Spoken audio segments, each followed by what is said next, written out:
Aí a gente queria que você analisasse aí essa fase aí das moedas digitais, essas quedas e altas.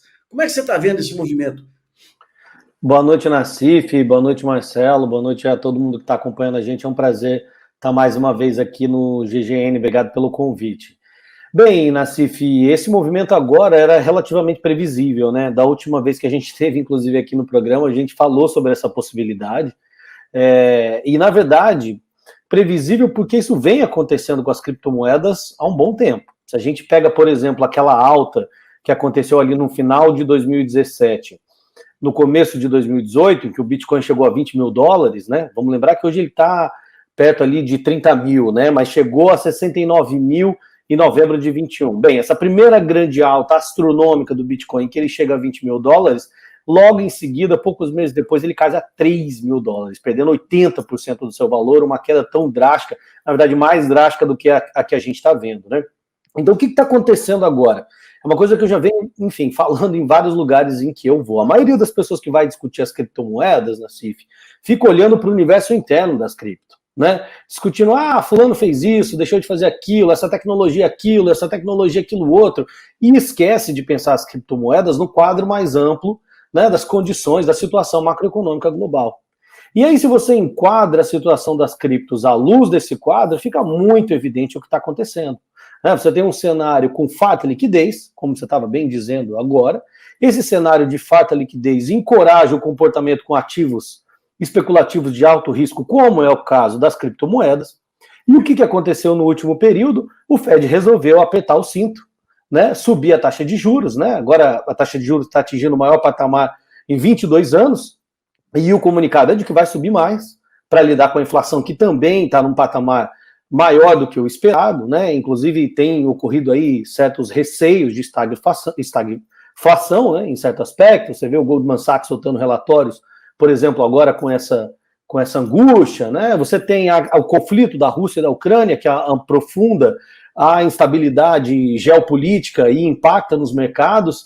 Então, todos os ativos de maior risco estão tendo uma queda. Se você olha, por exemplo, o índice da Nasdaq, que são as empresas de tecnologia, que são tradicionalmente mais voláteis, né? Ela também teve uma queda significativa. O que ocorre com as cripto, Nassif? É que quando elas sobem muito mais rápido, e quando elas caem muito mais rápido, né? Uma verdadeira montanha-russa, porque esse negócio é um faroeste financeiro, né? Não tem regulação, não tem acompanhamento, não tem nenhuma vinculação a nenhum fundamento econômico mais imediato. E a bola da vez foi uma criptomoeda que já esteve entre as 5 criptomoedas mais importantes, em outro momento entre as 10 mais importantes, que é a Terra Luna. O que aconteceu? Ela é uma stablecoin, né? Que são essa nova classe de criptomoedas que busca criar uma paridade com uma cesta de moedas ou com uma moeda fiduciária, uma moeda nacional, para ser menos volátil, né? No caso, grande parte delas tenta se vincular ao dólar. E no caso dessa Terra Luna, de uma maneira ainda mais heterodoxa, para dizer o mínimo, porque a vinculação não é imediata e direta a um fundo em dólar, mas é uma chamada, uma vinculação algorítmica, em que você põe um algoritmo para fazer duas moedas variarem uma em relação à outra, comprando e vendendo, para tentar manter a paridade com o dólar. Né? O que aconteceu? Você teve essas mudanças no humor do mercado, né? Essa sinalização de uma mudança significativa, né, de reposicionamento dos portfólios, das carteiras de investimento, e aí, claro, né, você teve uma venda massiva dessa Terra Luna que não conseguiu mais segurar esse mecanismo algorítmico de stablecoin, e aí a moeda veio abaixo. Ela valia 100 dólares, agora ela vale menos de um centavo de dólar, derreteu. E com ela, as outras criptos vieram junto. Né? Só para entender, é a própria bolsa que negocia essas criptomoedas, que de acordo com o algoritmo vende ou compra essas moedas? Não, na verdade não. Veja, o espaço de negociação das criptos, ele ocorre 24 horas por dia, 7 dias por semana, em espaços que não são os mesmos espaços de negociação institucional de ações, né, de títulos, etc. Por exemplo, os mercados que a gente conhece fecham no final de semana. Os mercados de criptomoeda não, né? Eles ocorrem de maneira contínua, né, aberta, com a participação de qualquer um, né? Então, de novo, não tem regulação direta de nenhum ente regulador e etc. Nesse momento, você faz o quê? Você emite, no caso da Terra Luna, né, você emite uma criptomoeda, nesse caso, que eles chamam de uma stablecoin, dizendo o seguinte: olha, a minha criptomoeda, ela vai ter uma paridade com o dólar. né? E ela vai ser estável. Limite à vontade, sem limite, sem nada, sem uma Sem regra. limite. E isso que foi o que aconteceu, Nassif. Porque o que acontece? Você precisava de um colateral nessa Terra-Luna de 20 bilhões de dólares. Por quê? Porque ela foi valorizando, ficando cada vez mais importante. Ela virou, essa Terra-Luna virou uma coqueluche das stablecoins no último período. Só que o colateral que ela tinha, que na verdade não era nem um fundo em dólar, era um fundo em Bitcoin, né, era de 1 bilhão de dólares. E aí teve uma corrida ao banco, vamos dizer assim. Todo mundo foi por conta da virada, né?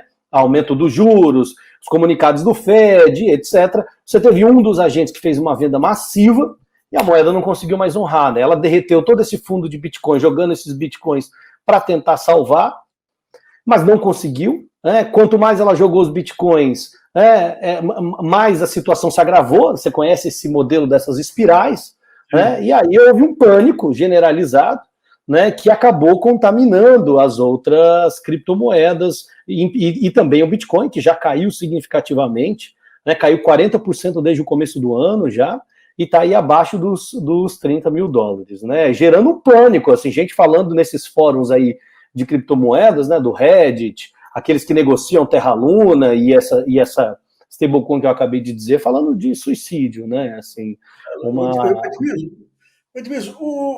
Ela não tem nenhuma das garantias das bolsas convencionais, tem todos os vícios, que é esse esquema de interligação, que faz você abrir mão, vender ativos para cobrir margens, que não tem como. Absolutamente, absolutamente. Muita gente opera alavancado, né? Altamente alavancado, porque, veja, os movimentos são muito bruscos, né? Então, e há um grande entusiasmo por parte, assim, uma euforia por parte da comunidade de criptomoedas, que as pessoas acham.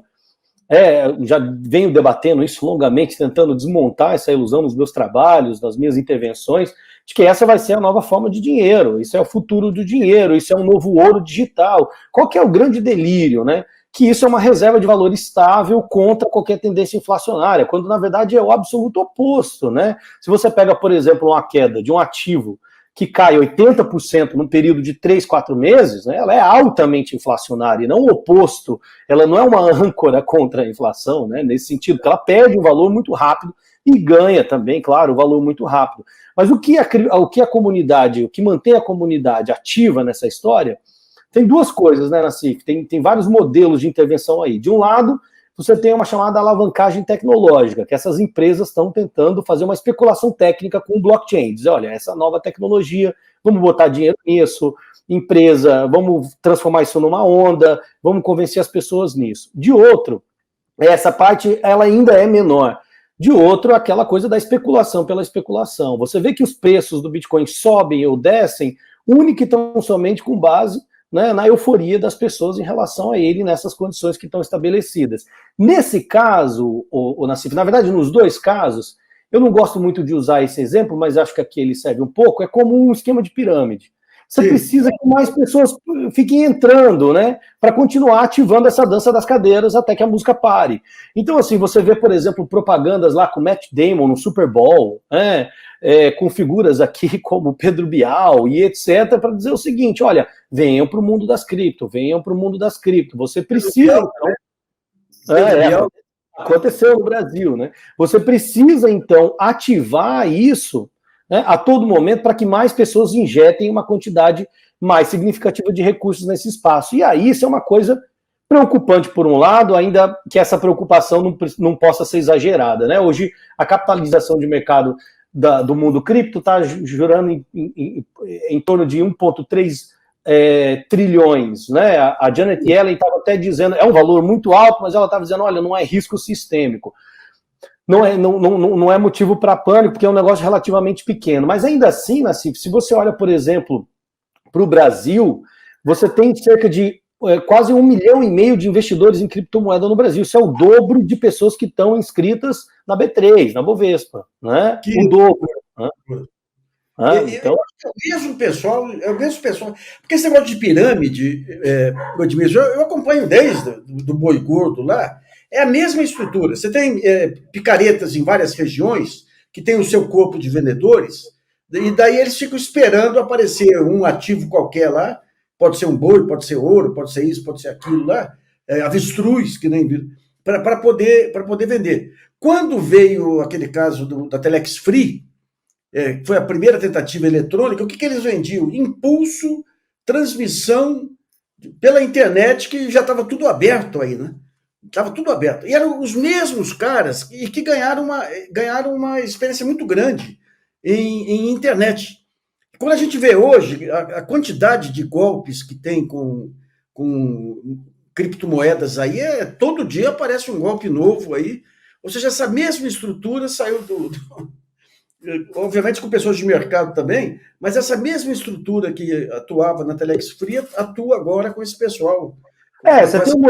Você tem um modelo de negócio, Nassif, que ele é dividido basicamente nos seguintes ramos, né? Você tem aqueles que são chamados criptoevangelistas, que é o pessoal que atua na ponta, vendendo a ideia das criptomoedas por meio de cursos, livros, coaches de investimento e uma série de coisas. Isso é uma indústria nos seus próprios termos, porque essas pessoas ganham dinheiro com isso e, ao mesmo tempo, prestam um serviço para os outros que estão na parte superior, upstream da cadeia, que são as corretoras, aquelas que compram e vendem bitcoins, que intermediam essas interações, que obtêm, então, suas taxas para ganhar com isso. Essa é, digamos, a parte, assim, aspas, né, legítima do negócio, legal, em que o cara compra e vende, tem uma taxa, o outro vende essas ideias, e você fica, um alimenta o outro, né? Essas corretoras ativam e potencializam materialmente esses evangelistas, que, por sua vez, ajudam a trazer pessoas para esses espaços de negociação. E o Brasil é um grande espaço de negociação. As principais corretoras do mundo, né, elas estão querendo vir para cá, inclusive uma delas agora acabou de fazer uma reunião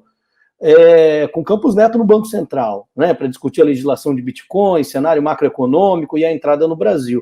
Porque há algumas estimativas, algumas pesquisas que dizem que o Brasil é entre o quarto e o quinto maior número de usuários de criptomoeda no mundo. Né, esse negócio explodiu no Brasil, Nassif. Então você tem esse modelo. E um outro modelo, uma terceira frente, aí sim é dos criptoesquemas. Né? Sacanagem pura, roubo, em que as pessoas emitem criptomoedas e somem com dinheiro, somem com o que foi depositado, e aí esses aí a gente vê nas páginas policiais acontecendo todos os dias, e está acontecendo pelo mundo todo, não é só no Brasil. Agora, pegando o mercado, digamos assim, oficial de criptomoeda, o que teria de utilidade para o Brasil a regulação desse mercado? Para que serviria a criptomoeda se não é reserva de valor, se em termos de meio de circulação não tem quem garanta? Para que serviria? Na verdade, Nassif, o Bitcoin concretamente não serve para nada, né? Ele não serve para nada, não serve para gastar energia e ser um ativo, né, especulativo como qualquer outro, que você compra e vende, baseado único e tão somente na expectativa de que outras pessoas vão querer comprar e vender, né? Único e tão somente pelos movimentos de oferta e demanda.